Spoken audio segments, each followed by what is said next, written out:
Okay, pag-uusapan natin yung nakatulong sa akin kung paano nawala yung pimples ko. Ito is Boucher International Beauty Set. Siya yung nakatulong sa akin kung paano nawala yung pimples ko. So, I will share it to you kung ano yung naging effect nito sa akin. 3 years user na po ako ng Boucher. And then, this is my second time around na gumamit ulit ng Boucher. Bakit ko in-stop before? Kasi may nag-trending na product. Siyempre, tayo naman, sobrang, wow, ganda, ang gandang product. Subukan ko yun, kahit na sobrang ganda rin ng effect sa akin nung Boucher. Sinet aside ko siya, tanay ko nun. Pero, girl, iba. Mali pala yung ginawa ko nun. Kasi nga, naging worse siya. Kahit na sobrang palang ang ganda-ganda ng effect sa iba. Yun yung pagkakamali ko. So, papakita sa inyo kung ano yung mga naging epekto, ganyan, yan, yun. Okay. So, after nun talaga, parang hindi ko na alam yung gagawin ko. Nagpa-check up na ako sa derma. Lahat-lahat na hindi ko na alam yung gagawin ko. May Holy Grail ka nang ginagamit. So, I think I advise na stick to it na. Katulong naman yung derma, pero talagang lagi na akong tinutuba ng pimples.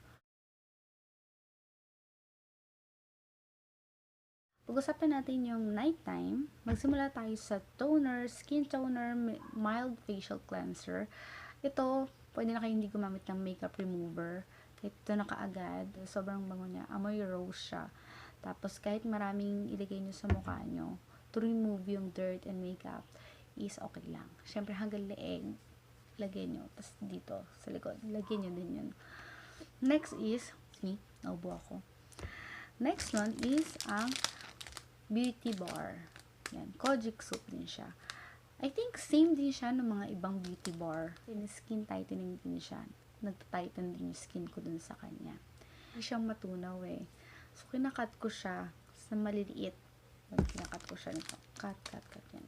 Siguro mga 7 cut ginagawa ko dito. Ginagawa ko na lang din is water, then rub sa kamay, then gagawa ko ng foam. So, siya yung i-rub ko na sa skin ko, sa face ko.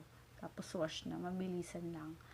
The next is facial tissue. Gumagamit ako ng facial tissue. Before talaga, towel lang yung gamit ko. So, feeling ko isa rin siya sa naging cause ng pimples ko, diba?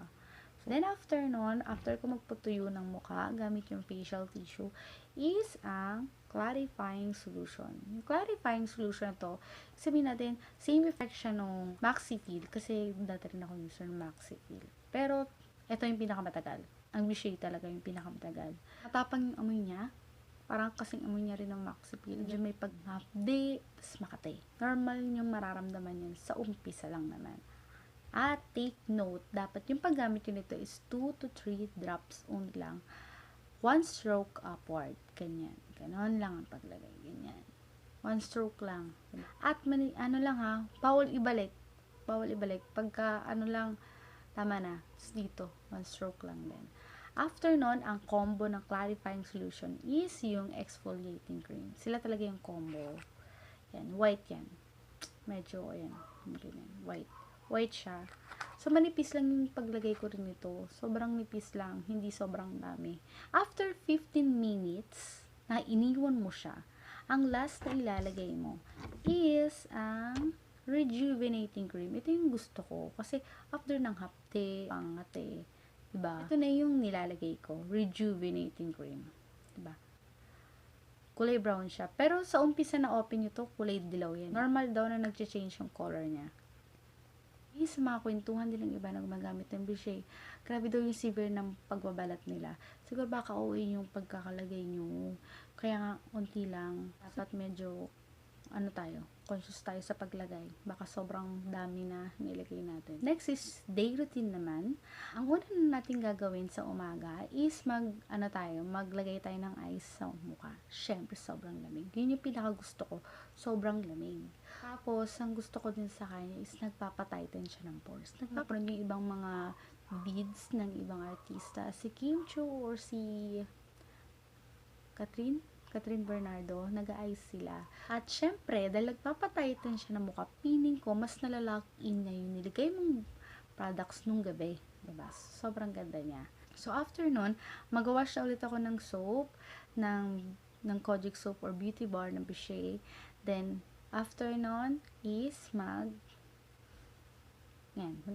eraser cream na ako. Ito lang naman yung sa umaga. Diba? Ito rin, para siyang sun protect, instant sun protect. Effect lang siyang pinkish, yun yung maganda. Yun yung gusto ko sa kanya. Diba? May pagka pinkish yung labas. Nun. Ganyan. Hindi mo na siyang patungan ng foundation. So, walang problema naman, guys. Pag-usapan naman natin yung reaction ng skin natin. Ito yun. Redness of face, stinging sensation, appearance of new pimples, tightening of skin. Totoo din yun. Totoo din yun, guys. Pero first 2 weeks lang din siya.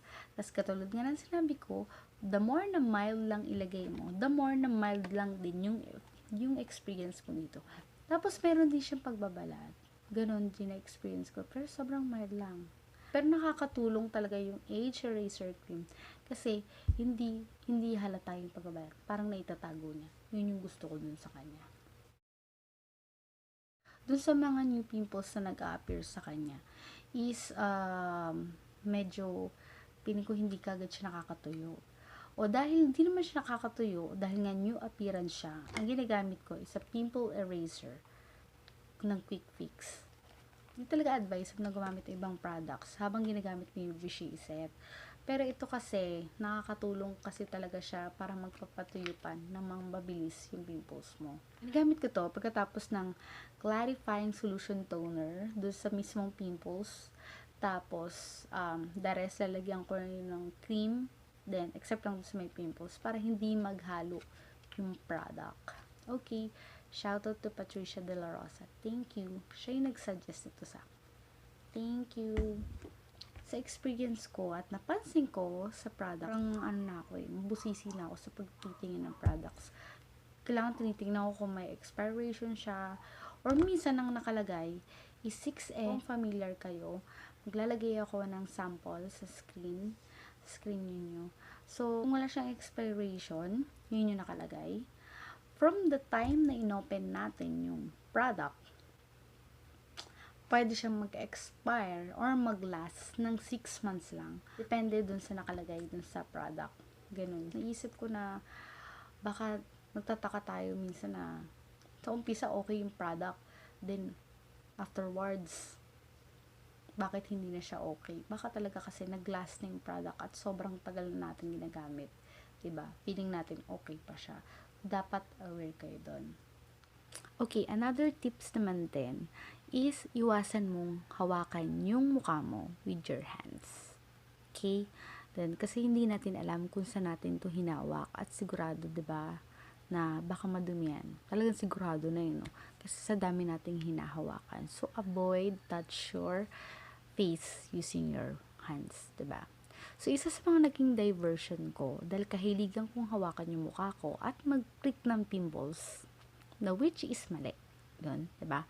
So, ang ginawa ko is nagpaba ng kuko. Suggestion yun ng aking kapatid.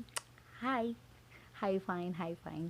Okay, siya yung nag-suggest na magpahaba ng kuko. Diba? Sabi niya, ate, what if magpahaba ka ng kuko? Kasi, yun yung ginagawa niya rin. Yung ginagawa niya. Masyado akong conscious ngayon na baka pag hinawak ko sa mukha ko, tapos madumi pala yung yung kuko. So, nasa utak ko agad na baka malalong lumala yung pimples ko. So, laking tulong niya. Tapos nakalesen talaga siya ng pimples. Dahil iniiwasan ko talagang humawak ng mukha ko ngayon. Hindi lahat ng products is nagagamot talaga ang pimples. Kasi, what if meron tayong hormonal imbalance or PCOS, naka-experience na before. So, isa siya sa mga rason, or depende din sa mga kinakain natin.